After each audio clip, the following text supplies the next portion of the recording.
we got to talk about our friends over at, are you ready for this? Are you ready for this, Deke? Yeah. Manscaped. I just get excited when I talk about them, bro. Hey, man. They're trying to help all the guys out for the summer, right? Hey, man, it's hot guys summer. You know that. And we all have to be prepared to perform at our highest level in whatever situation and scenario that we get in. So with that being said, you know what Manscaped dropped, right? Some type of performance package. Yeah, right? you might have to remind me a little bit. So with this performance package, right? I know you remember the 3.0, right? With the lawnmower 3.0, but now we got to have that 4.0 because you know the 4.0 has the new lawnmower 4.0 with the little like ticky that goes on and off so you can see where you're, trimming, whether it's delicate or not delicate. Make sure you can see what you're doing. But with the lawnmower 4.0, that's included in the performance package 4.0, ladies and gents. Because in that performance package, you got to have your lawnmower. You have to have your weed whacker. We already talked about that. No nostril hairs, no ears hair. Those aren't attractive. People don't like that, all right? Shave them, trim them. But also crop reviver, crop refresher. So that way everything around your crop and your twins smell fine at all times, especially during these hot summer temperatures. But you know how we also say with this thing with Manscaped, man, we don't talk about it if we don't have a promo code, ladies and gentlemen. Nope. So if you use the promo code MOATS, MOATS, you will receive 20% off your purchase along with free shipping worldwide. D, that sounds like a great deal, man. Always does, dude. Sounds like it seems like all these sponsors and these deals, they're good deals all around, really. You know why? Because they know what's up. They're catching on to what we got growing here. And they catching on to what y'all are doing as well. So y'all keep showing love. We keep showing love. They keep showing love. And we're going to keep this thing growing. All right, baby. Because this has been going crazy too, baby. We got to talk this hoops action. And for anybody that said the Atlanta Hawks were getting swept, hey, Ice, Trae the game.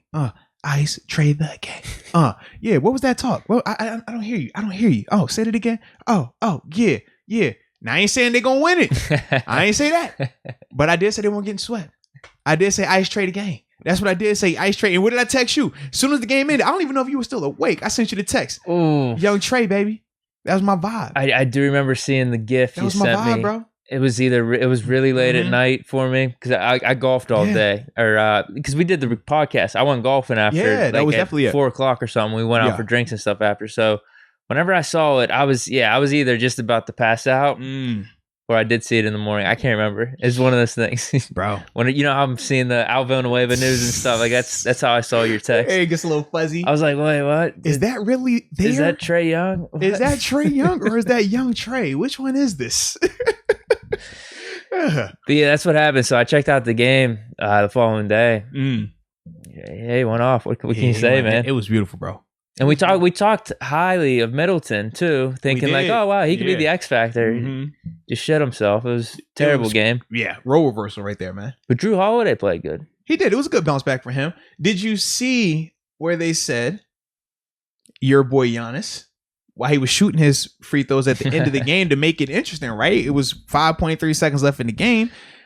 But the referees have went back and said that both of those shots should have been 10-second violations and should not have counted. What do you make of it? For me, man, I think that the referees need to, don't give me this report, just actually make the call.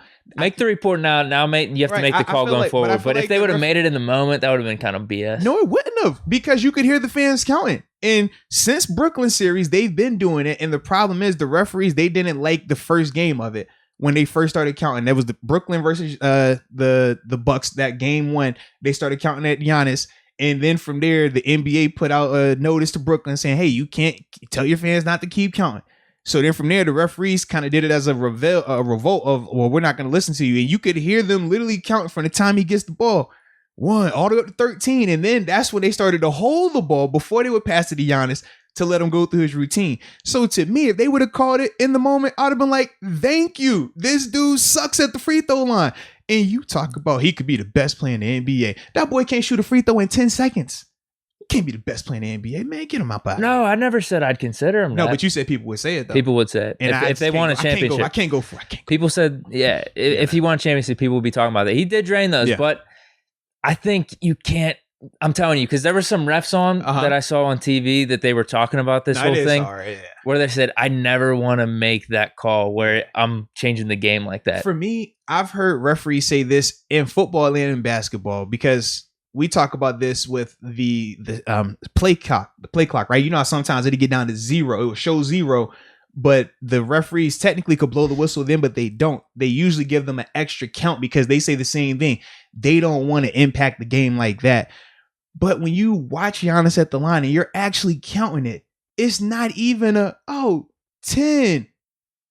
And he shoots, it's like 11, maybe 12. And then you're shooting. It's like, bro, that's a violation. Like, they get away with it in backcourt, right? In terms of the 10-second count and stuff like that. It's like, yo, they're not going to call it every time. But if it gets egregious, it's like, yo, you have to call it.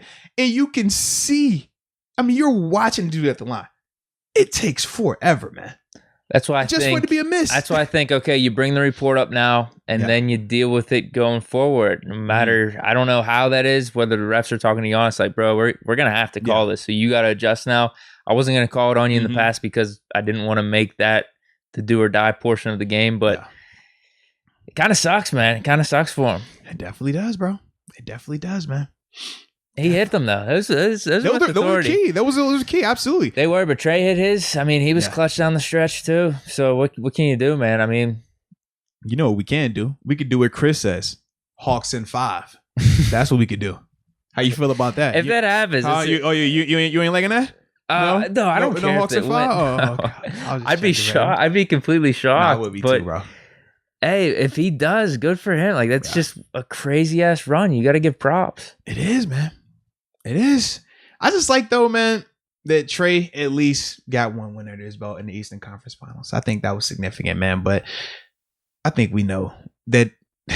You think Giannis and those guys are going to play like that again? In terms of Chris Middleton, you think he's going to go that cold again?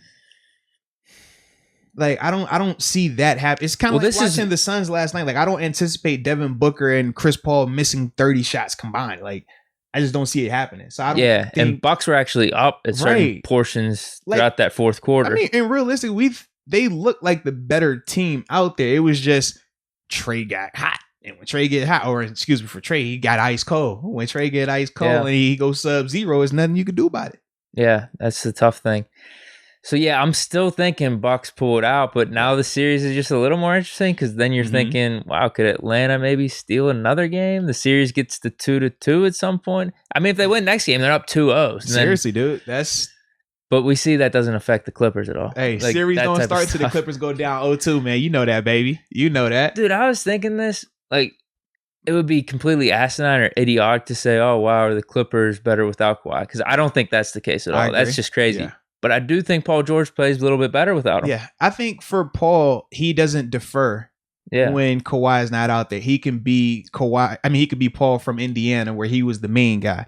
I think when Kawhi is out there, very similar to what we saw when he was with Russell Westbrook as well, he defers because when I look at him, he plays like a natural number 2, right? He's not the vocal big dog leader. He doesn't give you that. But when you take that alpha away from him, I do think it kind of forces him. And in this scenario, which you're back against the wall down 2, and you know you have to play, I think that's where that's where you see the best version of him. He can't think about the situation. He just has to play. And that's where you get good Paul George. You get PG-13 or playoff P, as he likes to call himself. When he has to think about it, when he knows he has that crutch of, well, Kawhi could barely. Kawhi's bringing it up. Is Kawhi going to pass me the ball? Do I just stand to the side? That's when you get pandemic P and his rhythm is off. You saw him, I mean, especially yesterday, like how aggressive he played. He wasn't thinking. He was just, if I want to get to the cup, I'm getting to the cup. If I want to dunk it, I'm going to dunk it. If I want to pull up and jump shot and get a jump shot, I'm going to do that. And when he has that type of confidence, he is tough to deal with because he has great size and great athletic ability and range. But it takes him having that mental fortitude to do that. That's what makes it frustrating when you watch Ben Simmons, because he could do similar things, but mentally you see him check out. And at times Giannis is like, at times we talked about, like, he shies away from it. With Paul George, you can see where mentally when he is clicking on it versus when he is thinking too much. Yeah, I saw some video yesterday with Ben Simmons.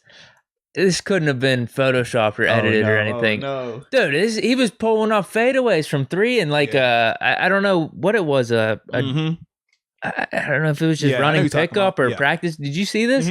He's doing like turnaround fadeaways, pulling up from 3, and the stroke looks amazing. It's the mental for him, bro. That's what they keep saying, man. I'm like, why is he just not do that in the regular season? Right. You're the 1 seed. It doesn't matter if you make or miss any of those shots. Right. Just start getting used to it, so you could at least feel a little bit more comfortable when the playoffs come around to be doing that stuff. Exactly, man.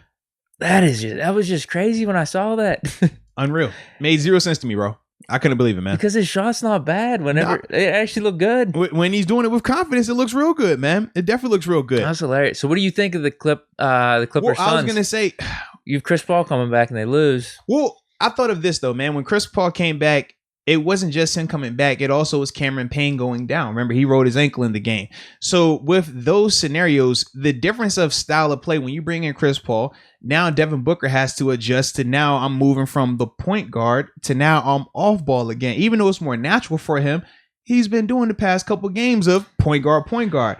Then he also was out there with the mask for the first time, right? First game back. Saying with the it's not affecting nose. him, but You could tell. I don't know if I believe that. Yeah, I mean, you can look at what his shot and how many of the shots he missed. It definitely had an impact. But then also Patrick Beverley played really well. I thought that defensively he did his job. That's what he was supposed to do, and he looked good. And I think he matches up well with both of them. Because for CP3, he's fast enough, big enough. And with Devin, his hands are active enough. You saw that clearly at the end of the game on the little jump shot Devin was trying to take. Devin, like with Patrick, those guys aren't big to him. It's not like he's guarding LeBron or guarding a Kawhi or a Luka, right? He can actually match up with those guys. So you could just see, I think that had an impact also, but I just don't anticipate those guys going that cold. I mean, that was probably their worst shooting performance together forever for those two guys, man. Like, it was just bad across the board. I don't see that happening again. I think Booker comes back and he adjusts in terms of playing with the mask on. I think Chris Paul, his shot is going to be better this go around. And then from there, you'll just have a better group. Now, Cameron Payne, he's the interesting one. Is he going to be available? Is he coming back? You know, what's the ankle injury? Is it like a LeBron ankle or is it like a regular ankle? You know? Yeah, because they have been getting some help otherwise. Like Cam Johnson's been playing pretty good. He's been knocking down shots for them. And if Ayton just stays because he's the one that's been most consistent throughout all this. So if he keeps balling out, I think you're right. Like, you can't be counting on Chris Paul and Devin Booker to be having games like that for the next, the rest of the series here. But I will say this though, Clippers, I don't know what it is. I just think no matter if Kawhi comes back or if he doesn't, it's going to be a tight series. This is definitely going to go 6 or 7 games because Clippers could have very easily won game 2. Yeah. I don't know what the dynamic would be if Kawhi does somehow come back. I don't even know if you're thinking he is going to come back or not. I personally don't see him coming back, but if he does, that changes a lot. Are you playing him as he's healthy Kawhi and you're going to run the offense through him? True, yeah, because how George is playing as the alpha, you kind of want to keep that going. But that's going to be different right there. That's the part where I'm trying to see. Now, John Doe brought up this about that Suns game as well. He said, man, the guards in that game they went 10 for 40. Oh, yeah, it was bad. That was that's terrible shooting right there, man. So, like I said, we don't think that that's going to happen. Even if Kawhi were to come back, they're not going 10 for 40 again. Well, was Booker still wearing the mask? I think he's going to have to because they literally just reset the nose. Yeah, he's going to be Rip Hamilton for the rest of these playoffs, man. Is that a personal decision, though, or is that No, on I the think team? that's like, dude, I mean, you got your nose broke. We said it, but you're going to get hit in your nose. I mean, he was getting hit yesterday. It's one of those things you could do it, but if you get hit again, like this could be permanent damage or it something. could re-break it. Yeah, it's a lot that could go on with that, man. Yes, indeed. Because the way you spin it, where it actually could happen again, is CP3's been on this little layoff. Maybe he doesn't get back into his rhythm. He's rusty. And if Booker keeps wearing this mask, it could get bad. all the Clippers have to do is win this next game, and it's a whole new series. It is that simple, man. Yeah, definitely. Yeah, dude. It is that simple. But now people were asking, though, because I saw where Richard says he's taking Luka over Devin Booker, Jason Tatum, and Trae Young. But Donald Copeland says he's taking Trae Young over Luka. You have a preference? I said Luka. I mean, heat of the moment, you want to say Trae Young, right? I like Trae. I think he's got a little bit better team. Like if you put Luka with the Hawks, do they get it done? I feel like they get to the conference finals like this, going up against Philly. I don't know. I feel like Trae never disappears. Trae is always going to play big. He's going to impact it. And I like his energy.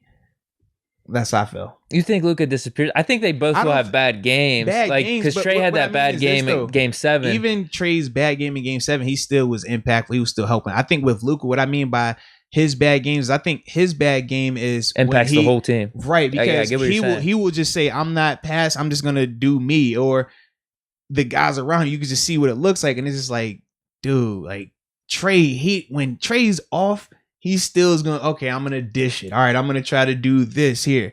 With Luka, it's just like I'm off and I'm going to just get more off. Like he don't have like another thing that he's going to go to like that. That's my big thing with him. I get the Trae because at the end of the day, you're into just winning games and helping your team. And Trae's been doing that. He's done that better than Luka this year. So man. He's definitely long time. I'll stick with Luka. With Luka, but I see the Trae argument for and sure. I love his energy though. I put him too. I mean, who are the other players he say? Did he say Tatum? Tatum. I like Trae over Tatum definitely for sure. Yeah. Who's the other guy that he said? Booker. Yeah. Ooh, that's a tough one. I'm not gonna lie. I like because Booker's game, but Booker doesn't. I don't feel like he Booker never has did that this without dog CP. like Trae. Yeah, I feel like Booker reminds me more of like Paul George's temperament, not style of play, but that temperament of flourishes in that 2 role where he doesn't have to be the leader. Flourishes there, but I just don't feel like he's that alpha like that. Whereas you look at Trae, there's no debate who the alpha is on that Atlanta Hawks roster right now. Trae is that guy. Trae talk not just to his teammates. He's talking to your fans, my fans. He talks to everybody. He don't care. Like Trae, I love Trae's vibe. Like Trae, big dog with it, man. Yeah. So that's why I probably lean Trae. I get it. I mean, if he wins a championship, you might flip the answer to Trae. The problem is with how young they are in their careers right now. Super young. Because, dude, this could change in a year or two right now. Because if he would ask this a month ago, wouldn't we both be saying Luka? It wouldn't even be a question. I wouldn't be considering Trae. Mm-hmm. But now, since how Trae's playing, it's like, okay, I see the argument for Trae. Postseason. Yeah, exactly. Do it in the postseason is massive, man.